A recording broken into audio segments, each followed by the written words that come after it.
ఓం శ్రీ మాత్రే నమః. అందరికీ నమస్కారం. రాబోయే శ్రావణ మాసంలో ఒక శక్తివంతమైన, అపురూపమైన, అరుదైనటువంటి కలయికతోటి ఒక రోజు రాబోతోంది. అది ఏ రోజు? ఆ రోజున పూజను ఎలా నిర్వహించుకుంటే మనకి గల అన్ని కోరికలు నెరవేరుతాయి. సులభంగా చేసుకునే చిన్న పూజ శక్తివంతమైన, తీరనటువంటి కోరికలు కూడా మనకి తీర్చేటట్టు చేస్తుంది అన్న విషయాలను ఈ వీడియోలో తెలుసుకుందాం. మొదటిసారి ఛానల్ని చూసేవాళ్ళు మా ఛానల్ని సబ్స్క్రైబ్ చేసి పక్కనే ఉన్న బెల్ ఐకాన్ని ప్రెస్ చేయండి. దీనివల్ల మీకు రానున్న ఆధ్యాత్మిక వీడియోస్ అన్నీ కూడా నోటిఫికేషన్ ద్వారా మీకు అందుతాయి. మా వీడియోస్ మీకు నచ్చినట్లయితే లైక్ చేయండి, షేర్ చేయండి. 2024 సంవత్సరం శ్రావణ మాసంలో వచ్చేటటువంటి ఈ అరుదైన కలయిక ఏ రోజున వచ్చింది అంటే స్వస్తి శ్రీ చాంద్రమాన శ్రీ క్రోధినామ సంవత్సరం దక్షిణాయనం శ్రావణ మాసం శుక్లపక్షం పంచమి తిథి ప్రారంభం 8 ఆగస్టు 2024 గురువారం రాత్రి 9:01 నుండి 9 ఆగస్టు 2024 శుక్రవారం రాత్రి 11:51 వరకు ఈ తిథి ఉన్నది. మరి ఆ అరుదైన కలయిక రోజు ఏది అంటే 9 ఆగస్టు 2024 శ్రావణ శుక్రవారం రోజున. ఈ రోజు శ్రావణ శుక్రవారంతో పాటు పంచమి తిథి. ఇదే రోజున నాగపంచమి లేదా గరుడ పంచమితో పాటు హస్త నక్షత్రంతో కూడి వస్తున్న అరుదైన, అద్భుతమైన, ఎంతో అఖండమైన ఫలితాలను, వరాల జల్లును మన మీద కురిపించేటటువంటి రోజు ఇది. ఈ రోజున ఉదయం తెల్లవారుజామున అలాగే రాత్రి 8 దాటిన తరువాత కూడా పంచమి తిథి శుక్రవారంతోటే ఉన్నది. కాబట్టి ఉదయం పూజ చేసుకునే వాళ్ళు ఉదయం 4 గంటల కల్లా మీరు పూజను చేసుకోండి.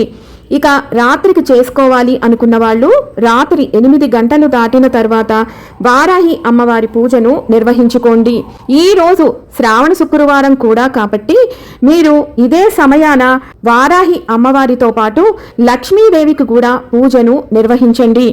ఈ రోజున వారాహి అమ్మవారు, లక్ష్మీదేవి అమ్మవారితో పాటు మీరు నాగేంద్ర స్వామికి కూడా పూజను నిర్వహించండి. అలాగే పుట్ట దగ్గరికి వెళ్ళి పుట్టలో పాలు పొయ్యండి. ముఖ్యంగా సంతానం కోరుకునే వాళ్ళు, సంతాన సంరక్షణ కోసం, వారి ఆయురారోగ్యాల కోసం ఈ రోజున తప్పకుండా నాగేంద్ర పూజ, పుట్టలో పాలు పోయటం అనేది చేయండి.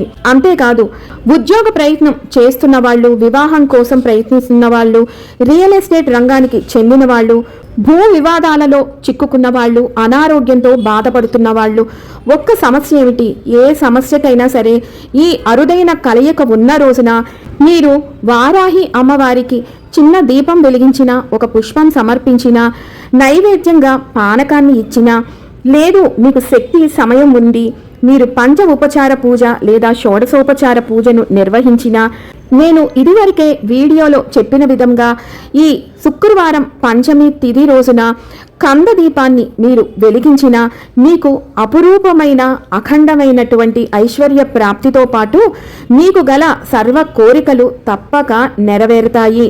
మీరు ఈ రోజున నేను చూపించబోయే ఈ పూజను పూజా పీఠ మీదైనా నిర్వహించుకోవచ్చు, లేదు అంటే మీ పూజా మందిరంలోనైనా మీరు నిర్వహించుకోవచ్చు. మీకు వారాహి అమ్మవారి ఫోటో విగ్రహం ఉంటే పెట్టుకోండి, లేదు అంటే లక్ష్మీ అమ్మవారి ఫోటోనైనా మీరు పెట్టుకొని ఆరాధించవచ్చు. ఎందుకు అంటే ఇది శ్రావణ శుక్రవారం.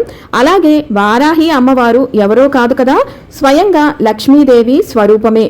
కాబట్టి ఇరువురిలో మీరు ఎవరికి పూజ చేసినా ఒకటే. ముందుగా పూజాపీఠ సిద్ధం చేసుకొని పసుపు రాసి వరిపిండితో ముగ్గులు పెట్టుకోండి. దానిపైన వారాహి అమ్మవారి చిత్రపటం లేదు అంటే లక్ష్మీదేవి చిత్రపటాన్ని మీరు ప్రతిష్ఠించుకోండి. దీపారాధన చేయండి. ఈరోజు శుక్రవారం కాబట్టి మీ దగ్గర ఆవు నెయ్యి ఉంటే దాంతో దీపారాధన చేయండి, శ్రేయస్కరం. విఘ్నేశ్వర ప్రార్థన చేసి ఆచమనం చేసుకొని సంకల్పం మీ గోత్రనామాలతో చెప్పుకోండి. ఆ తరువాత కంద దీపాన్ని వెలిగించండి. వెలిగించిన తరువాత కందకు అలాగే అమ్మవారికి పంచ ఉపచార పూజ, మీకు సమయం ఉంటే షోడశోపచార పూజను నిర్వహించుకోండి. వారాహి అమ్మవారికి సంబంధించినటువంటి మూల మంత్రం, స్తుతి, స్తోత్రం అన్నీ కూడా లింక్స్ నేను కింద డిస్క్రిప్షన్ బాక్స్లో ఇస్తాను. మీరు తప్పనిసరిగా ఈరోజు వాటిని పఠించండి. మీకు వీలు ఉండి సమయం ఉంటే శ్రీ సూక్తం, లక్ష్మీదేవి అష్టోత్తరం లేదా సహస్రం ఏదైనా పర్వాలేదు, మీరు ఈ రోజున తప్పక పఠించండి. యథాశక్తి కొలది అమ్మవారికి పానకాన్ని నివేదించి ఇక మిగిలిన ప్రసాదాలు మీ శక్తి కొలది చేసి అమ్మవారికి నివేదించండి.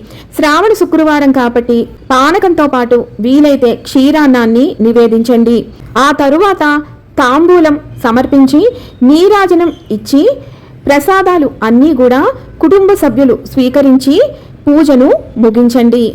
విన్నారు కదా, 2024 సంవత్సరంలో అరుదైన కలయికతోటి వస్తున్నటువంటి మొదటి శ్రావణ శుక్రవారం రోజు ఎలా పూజను నిర్వహించుకోవాలి అన్న పూర్తి విషయాలను మరొక వీడియోతో మళ్ళీ మిమ్మల్ని అందరినీ కలుసుకుంటాను. సెలవు మరి.